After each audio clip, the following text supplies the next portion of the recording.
Claude Code. Ce nom est sur toutes les lèvres en ce moment dans le monde de la tech, on en entend parler partout, mais bon, au-delà du buzz, ça change quoi concrètement pour un entrepreneur qui doit aussi coder? On va décortiquer ça ensemble, pensez à ce qui suit comme un guide pratique, sans blabla, pour vous aider à décider si c'est l'outil qu'il vous faut. Alors, voilà la question qui touche au cœur du problème pour tout fondateur qui met les mains dans le cambouis.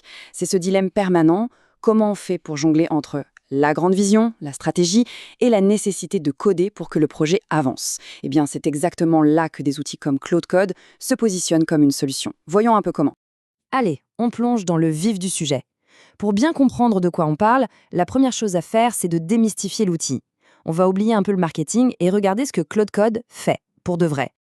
Voilà, la définition est là. Et le mot le plus important, c'est vraiment autonome. Ce n'est pas juste un assistant qui vous donne des conseils, non. C'est un agent qui agit, qui modifie directement votre base de code. En clair, on lui parle, il comprend le besoin, il élabore un plan et il fait le travail. Ça change complètement la donne. Première chose à éclaircir, et c'est une confusion très courante. Claude AI, c'est le chatbot que beaucoup de gens utilisent déjà. On va sur le site, on colle un bout de code, on pose une question, c'est une discussion. Claude Code, lui, il n'est pas dans le navigateur, il est dans votre terminal, il a pour ainsi dire les mains dans le moteur. L'un est un partenaire de discussion, l'autre est un exécutant. C'est la différence fondamentale.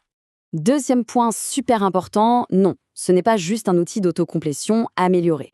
Des outils comme GitHub Copilot sont géniaux pour suggérer la fin d'une ligne de code ou une petite fonction. Mais Claude Code, lui, il joue dans une autre catégorie. Il ne complète pas votre pensée ligne par ligne, il prend en charge une tâche entière qui peut impacter des dizaines, voire des centaines de fichiers. C'est la différence entre un assistant qui vous tend le bon tournevis et l'artisan qui construit une partie du meuble lui-même. On pourrait facilement croire qu'un outil aussi puissant est hyper complexe et réservé à une élite de développeurs. En fait, c'est une idée reçue.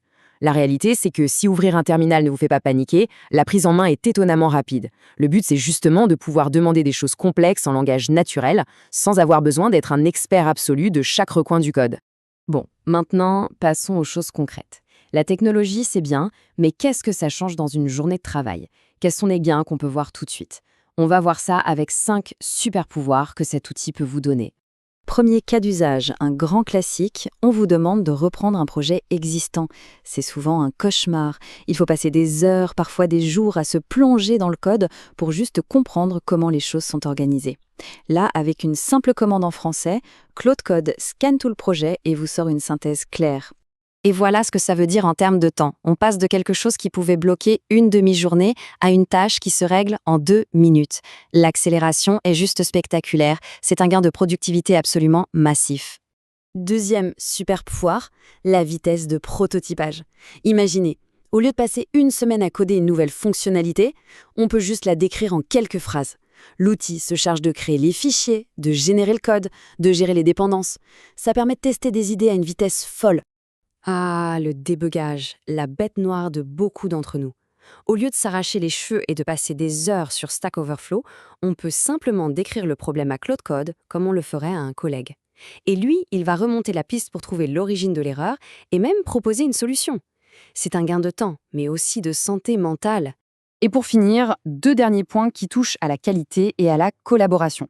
D'un côté, l'outil peut s'occuper du nettoyage du code, cette tâche super importante mais qu'on a tendance à toujours repousser. Et de l'autre, il peut automatiser des petites corvées comme la rédaction des messages de commit, ce qui rend le travail en équipe beaucoup plus fluide. Ok, maintenant, il faut parler de la concurrence, parce que Claude Code n'est évidemment pas tout seul. Pour faire le bon choix, c'est essentiel de bien comprendre en quoi il est différent d'outils comme Cursor ou Copilot. J'adore cette analogie, je la trouve parfaite. Elle résume tout. Il ne faut pas voir ces outils comme des concurrents directs qui font la même chose. Non, ils ont des rôles bien différents et même complémentaires. C'est un peu comme les différents corps de métier sur un chantier de construction. Ce tableau l'illustre très bien. Regardez juste la première ligne. Philosophie, agent autonome, idéaux d'Opéalia, copilote. Tout est dit. Claude Code, c'est l'architecte. Il a la vision d'ensemble. Il planifie les gros travaux qui touchent tout le bâtiment. Cursor, c'est le maçon, l'outil qu'on utilise tous les jours pour monter les murs, écrire le code. Et copilote, c'est le décorateur qui vient aider sur les finitions, ligne par ligne. Leur autonomie et leur compréhension du projet global sont donc radicalement différentes. Et maintenant, la question qui fâche un peu mais qui est cruciale pour un entrepreneur, l'argent. Parlons du coût, oui, mais surtout, parlons du retour sur investissement.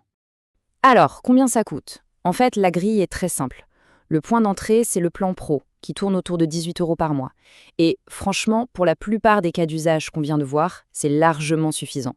On ne parle donc pas d'un investissement énorme. Maintenant, mettons ces 18 € en perspective.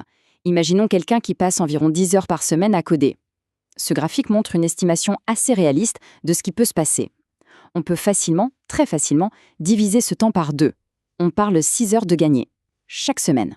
Et ces 6 heures gagnées par semaine, si on les convertit en argent, ça donne quoi? Eh bien, ça peut donner un chiffre comme celui-ci. Pour un développeur freelance, par exemple, ça représente près de 10 000 € de valeur, de capacité de production qu'il récupère sur une année. Et tout ça pour un abonnement qui coûte à peine plus de 200 € par an. Le calcul du retour sur investissement est sans appel. Bon, pour être totalement honnête, il faut aussi parler des limites et des choses auxquelles il faut faire attention. Aucun outil n'est magique et c'est super important de savoir où on met les pieds avant de se lancer. Voilà les 3 points à vraiment avoir en tête. D'abord, la confidentialité. Votre code est envoyé et analysé sur les serveurs d'Anthropic. Donc, on fait très attention à ne jamais envoyer de secrets, de clés d'API, de mots de passe. C'est du bon sens. Deuxièmement, ça reste un outil, ce n'est pas un pilote automatique infaillible. Une relecture humaine du code généré est indispensable, surtout pour les parties critiques de l'application. Et troisièmement, oui, il faut être un minimum à l'aise avec un terminal, une ligne de commande. Mais la bonne nouvelle, c'est que se lancer est incroyablement simple. Ce n'est pas un projet qui va prendre des jours. En 4 petites étapes très claires, on peut être opérationnel en moins d'1 heure. Et on peut commencer à voir la valeur de l'outil sur son propre projet presque immédiatement. Et on va terminer avec cette question qui, je trouve, ouvre une perspective bien plus large. Si des outils comme Claude Code commencent à prendre en charge une grosse partie du travail technique, ça libère un temps précieux. La vraie question pour l'entrepreneur, c'est qu'est-ce que je vais faire de tout ce temps récupéré? Et la réponse, c'est probablement se concentrer enfin sur ce qui a le plus de valeur. La stratégie, le produit, les clients. La vraie révolution, au fond, elle est peut-être là.